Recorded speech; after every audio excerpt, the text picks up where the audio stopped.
Heartbeat Alaska would like to thank the following sponsors for making our show possible. Brown's Electric. Thank you, Brown's Electric, for your generous support. Heartbeat Alaska is also brought to you by Frontier Flying Service. Thank you, Frontier, for getting Heartbeat Alaska airborne. Heartbeat Alaska is made possible by Kupik Carlisle Transportation, your full-service transportation and logistics company. And a special thank you to Spruce Cove Accommodations of Chignik Lagoon for making this episode possible.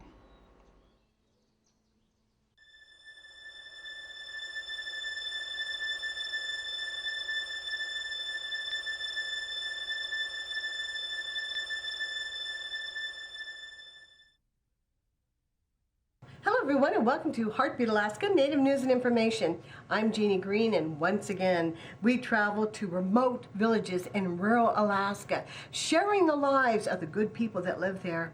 And this week we travel to Chignik Lagoon, a village situated on the Alaska Peninsula, a village facing some very unique challenges. I'll be back with Chignik Lagoon right after this.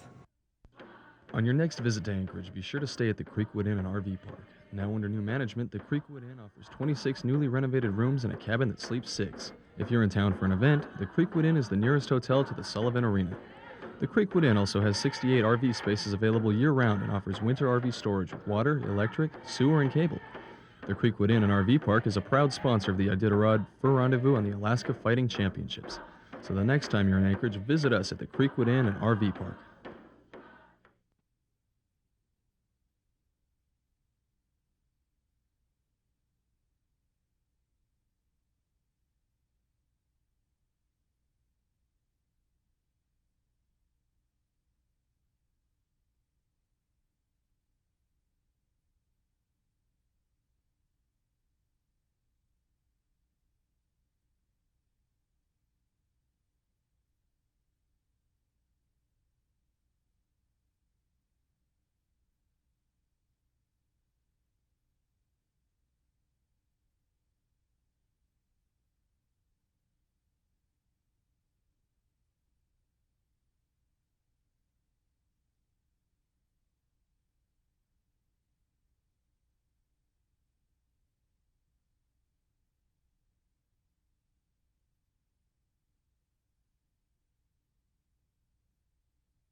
Yeah, high water in the morning, so maybe we can get a few out of the blind channel or something. First off, we are subsistence fishermen, you know, the way of our life. It must be about low water now, isn't it? Yeah, I was going to run down and check drowns. Where was this? It was from Andy. He dropped it. Oh, how's it going to work? Table saw and move drivers. I love Chignik Lagoon. I've lived here all my life. And I think it's wonderful. I just like it all. We'll go to work. More fun than fishing.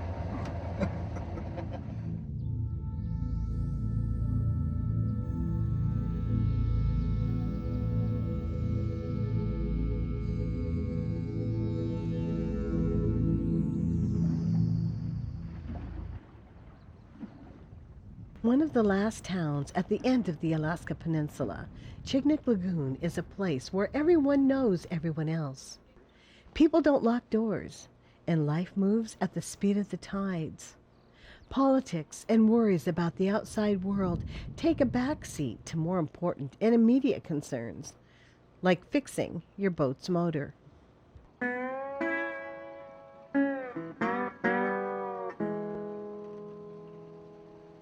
You know, if you haven't changed this key switch, that's what I was going to do. You must up the... Oh, the linkage in there, yeah. Where it's coiled. And yeah, I've been working trying to get it back. I finally got it back all in there, but see what happened. It's still on, I screwed it up.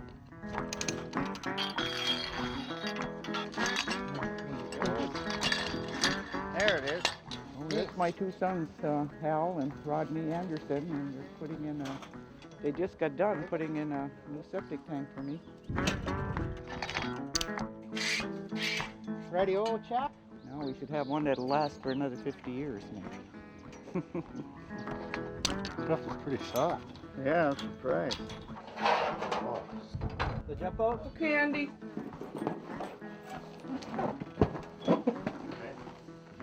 And the rest are all out on the dock. Oh, okay. I'll grab them.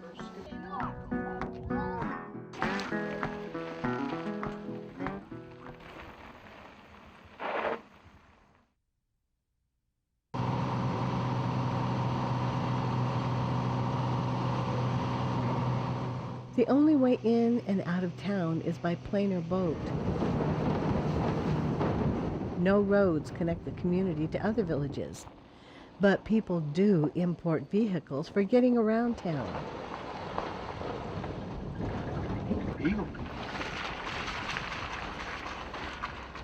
Life here in Chignik Lagoon is really, it's really calm. I really enjoy it. It's a really great place to raise children. Kids only have a minute walk to school. In a fishing village like Chignik Lagoon, people take care of themselves. There still are needs, though. Larry McCormick keeps utilities running smoothly, a job he likes because he can stay close to his family. I do quite a few jobs. I take care of the water system, the garbage, and the power, and also the sewer, and also the village maintenance guy.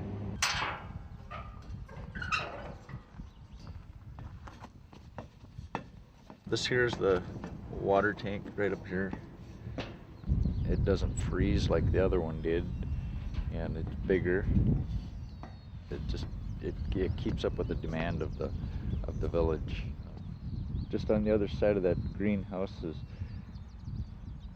Andersonville, and you can see all the way down to I don't know what they call that road, 2nd Street or 1st Street.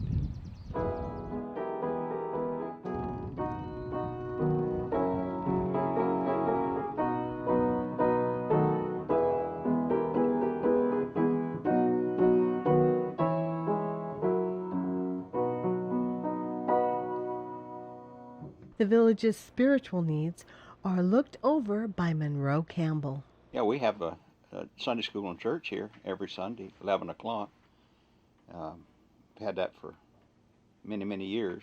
We watched a lot of the kids grow up, and makes us feel old because some that were kids then have grandchildren now. So He describes the church as interdenominational, where everyone is welcome. He and his wife even have a special program for the children.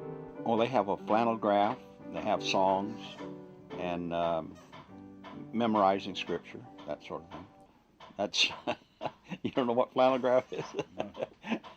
That's when they have a flannel background and flannel characters that will stick up there, and they put them up as they tell the Bible story. It's illustrated for the children is what it is. People in the area have always been dependent on the ocean, first living on sea otter and whale, and now taking their livelihood from salmon fishing.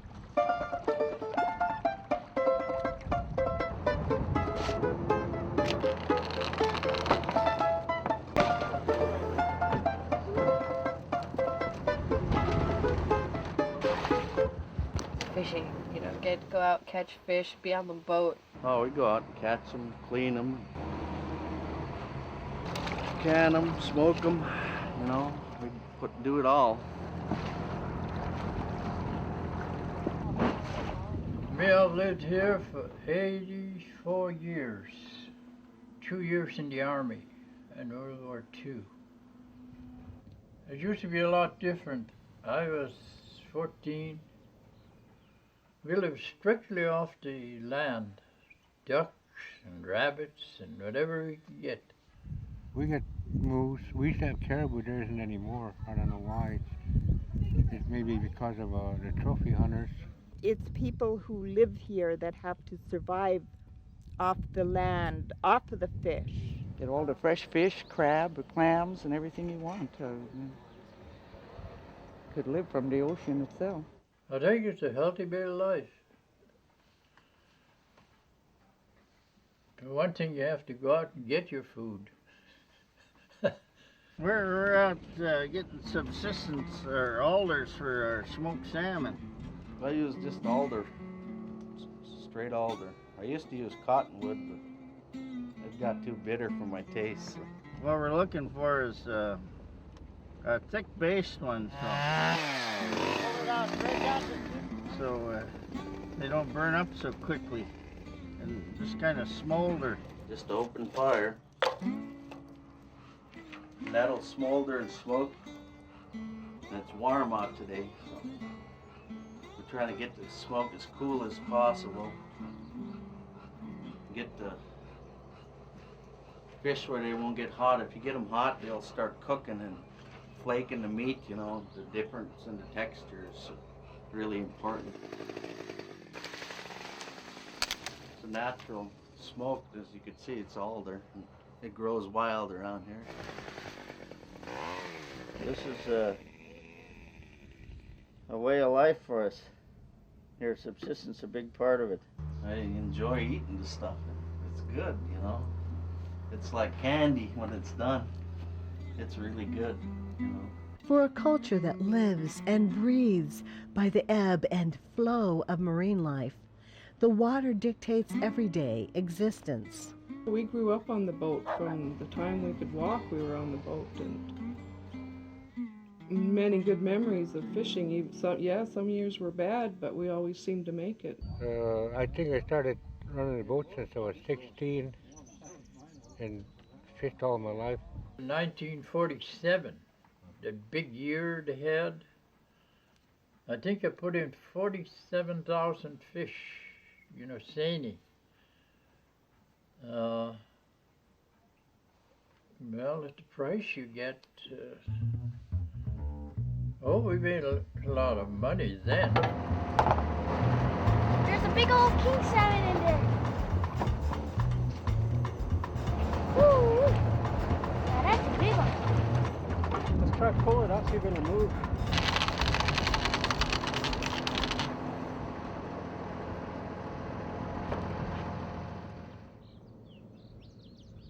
The seemingly simple life of fishing and neighborly camaraderie is not as idyllic in Chignik Lagoon as it might seem. It's peaceful. It's very peaceful. It's harmony at its best, with the exception of a few people. A dagger has driven into this village, dividing every last man, woman, and child on one immense issue.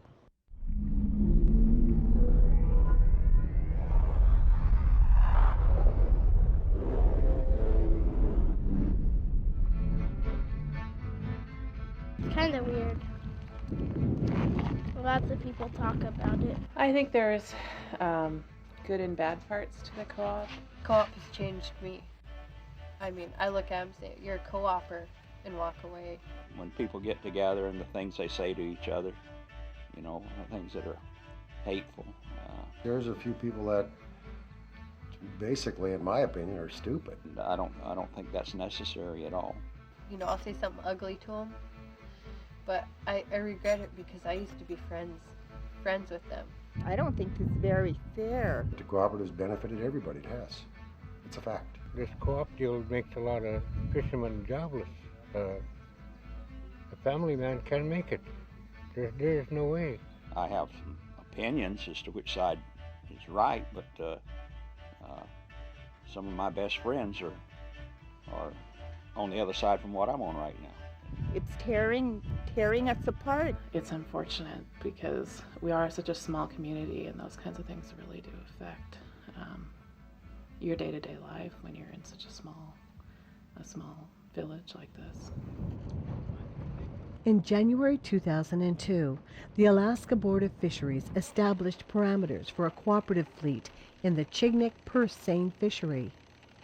The regulations were designed to allow permit holders the chance to fish cooperatively, to reduce costs and the number of vessels fishing in the area.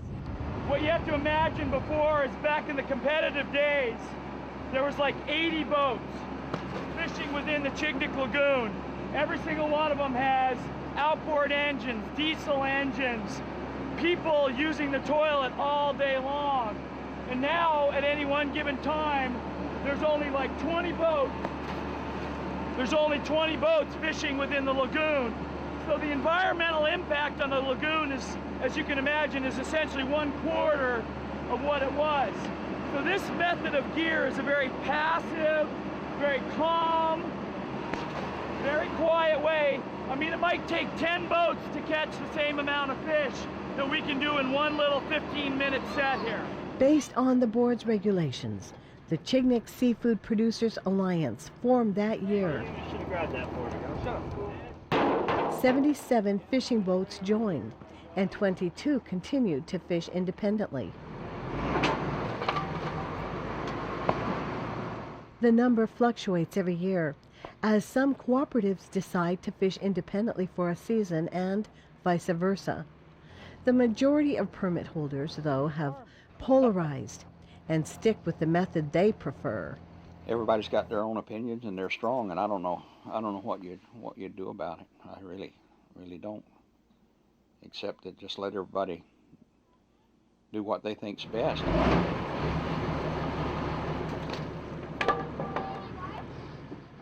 I think everybody should make up their own mind what they want to do and do it. Like most fisheries in Alaska, Chignik Lagoon's overall catch is limited by governmental regulations. The Board of Fisheries counts fish as they come up to spawn and allocates a portion of that number for local fishing. With the establishment of the cooperative fleet, the board gave the new co-op a block of 69.3% of Chignik Lagoon's catch, leaving the other 30.7% for permit holders that remained independent.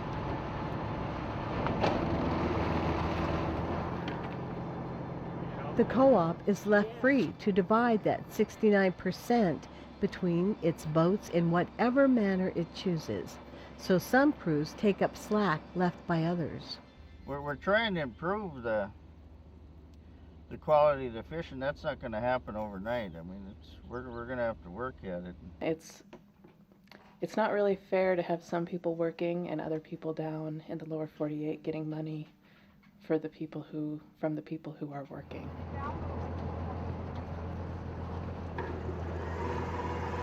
The competitive fleet sees the co-op as a drain on the town's economy, and members are petitioning their congressmen to end the problematic situation. There are guys fishing other areas and just turning them over to some immediate family member and collecting a check here, and why we have to sit and wait.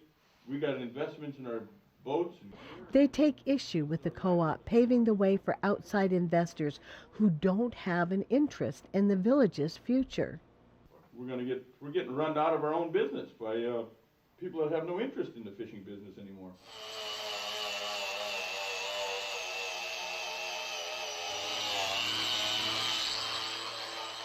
David Anderson, a cooperative fisherman, agrees that the co-op has detrimentally affected the village. His brother's store is suffering, but he still says that the co-op is the best thing that ever happened to Chignik Lagoon.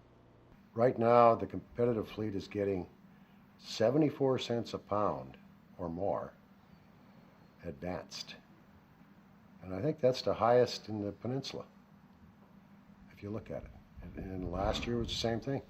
They got the highest price in the peninsula for sockeye salmon.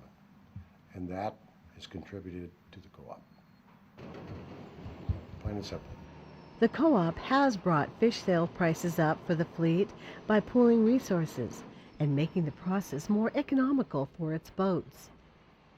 The town is paying a price for that efficiency, however. People are leaving the village. There's not as many people here, and that's because of the co-op fishing, that's for sure. Yeah, it's just a different atmosphere here. There was a lot of people because everybody was fishing, and now you look around and I can just show you empty house after empty house after empty house, which when we were fishing you had a hard time getting a house if you wanted to bring your family in. I've heard more people are moving out of the village, and that's not good, you know. Not good no matter what. And you can't blame a young kid for growing up if there's nothing that he's going to make any progress in his life. He's got to be able to have a job and provide a living for his family. I guess what this was for, don't you? Yeah. Al Anderson and his brother Rodney ran Chignik's country store. They were forced to close their doors when the co-op moved into town. What has happened is it's taken the foot traffic away from our store. Not that the poor seasons would have helped anyway. I thought at first that with the advent of the co-op they would send most of their business to the store, but it didn't turn out that way. People chose to use Trident store or Chignik Pride store. And so all their crews and stuff went that way, and the people that used to come to the village to fish for the summer, you know, they are no longer here, so we lost all of that business. By making the fleet more efficient, it's taken the population down here in the summer, and that's what's affected our store. Dwindling fish populations, as well as other concerns, are also putting a damper on people's lives here. The way progress has, you know, it takes less guys to man our boats, takes less effort as far as manpower. So it's an easier fishery these days, but if you want to make money, you have to work as hard as you can with the amount of time that we have to fish. Actually, it's getting harder every year, like I said. It's getting harder all the time. It's not like it used to be. You just can't make it at that with the high fuel prices and the insurance, and the crew shares, the upkeep on the boats. The airplane fares in and out of here are tremendous. It's just hard to make it anymore in Chignik. It's difficult. And you see that around. And people are trying to diversify a little bit with sport fishing and one thing and another. But as far as the main red salmon here, it doesn't look good. I'm just mending a hole here. With the future of Chignik seeming uncertain, some residents are turning to business ideas outside the traditional fishing industry. Peter Bumpus and a partner started a sports fishing and hunting transport company. They believe the only way to survive is to diversify. These days, people, the new generations, they don't really, it's like a supply and demand, and we're seasonal, so they can get fresh farmed fish any time of the year, which puts a damper on our lifestyles because they don't want to pay us, they don't have to pay us high money anymore for our fish. The whole industry is changing, and you can't really blame it on one person. It's just the lack of education amongst the whole world as far as fresh salmon goes. Whatever tides the rest of the world's economy might follow, and no matter the differences of opinion within the community, people in Chignik Lagoon all share the love of fishing. Right there, right there. Right there, see him? That big one right there? See the big crab? There he is, that's a king salmon.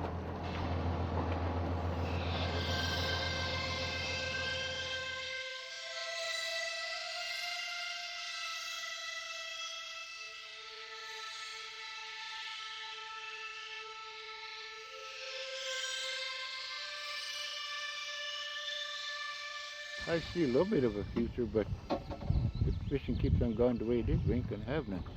It's all gonna be gone for our grandkids or their kids. I wish there was more attraction for them to be able to stay here and make a living here, but it just isn't. It isn't. And I don't know what we can do about it. Maybe the price of salmon will come back one day, but no, I don't know what's going to happen. I hope we end up getting $1 a pound or plus again, and we can all go fishing like we used to, but at the moment that's not the cards. Maybe we're soon not going to have any more fish either, and then what, you know? What are we going to have to fall back on? I just hope it would go back to it used to, where everybody had to fish independently, and then I think the fish would come back. Even though facing difficulties, people here see their village as something special, a place set aside from the world's bustle and frenzy. They will always see Chignik Lagoon as home. Something seems to draw me back here. Now when I go to Anchorage, I get to thinking about Chignik. There's nothing there. But it's still like a magnet draws you back. The winter times, we don't stay here anymore, but I can remember some of the good times we had in the winter. Some people said, well, how can you bear to stay way out there and isolated? Well, we had a good time. We all found something to do, go ptarmigan hunting. In the winter when there's no ice out, we're always in the skiffs. And it's always about being on the water. You know, if not, we like to go riding and walk and have a good time, you know, find things to entertain ourselves with. There's really good places to build forts around here, and really good hike places, like the Chinese Hill and hiking up the ridge. Well, there's not much to do, but we do get around. We go out and try having fun with what we've got. You know, just be happy with what you have. You know, I've been told that a lot throughout my life. Just be happy with what you have and make the best of it. Beautiful day and life is good. I'd like to be out there catching more fish, but oh well. With such a deep conflict running through Chignik Lagoon, the town's future might seem shaky. No matter their differences, though, people here know their future lies with each other. Good enough? Yeah, for now. Change is probably the hardest thing, and this co-op has brought such a tremendous change to the village. It affects the village life here, and I'm sorry to see it. Maybe it'll work out. I hope so.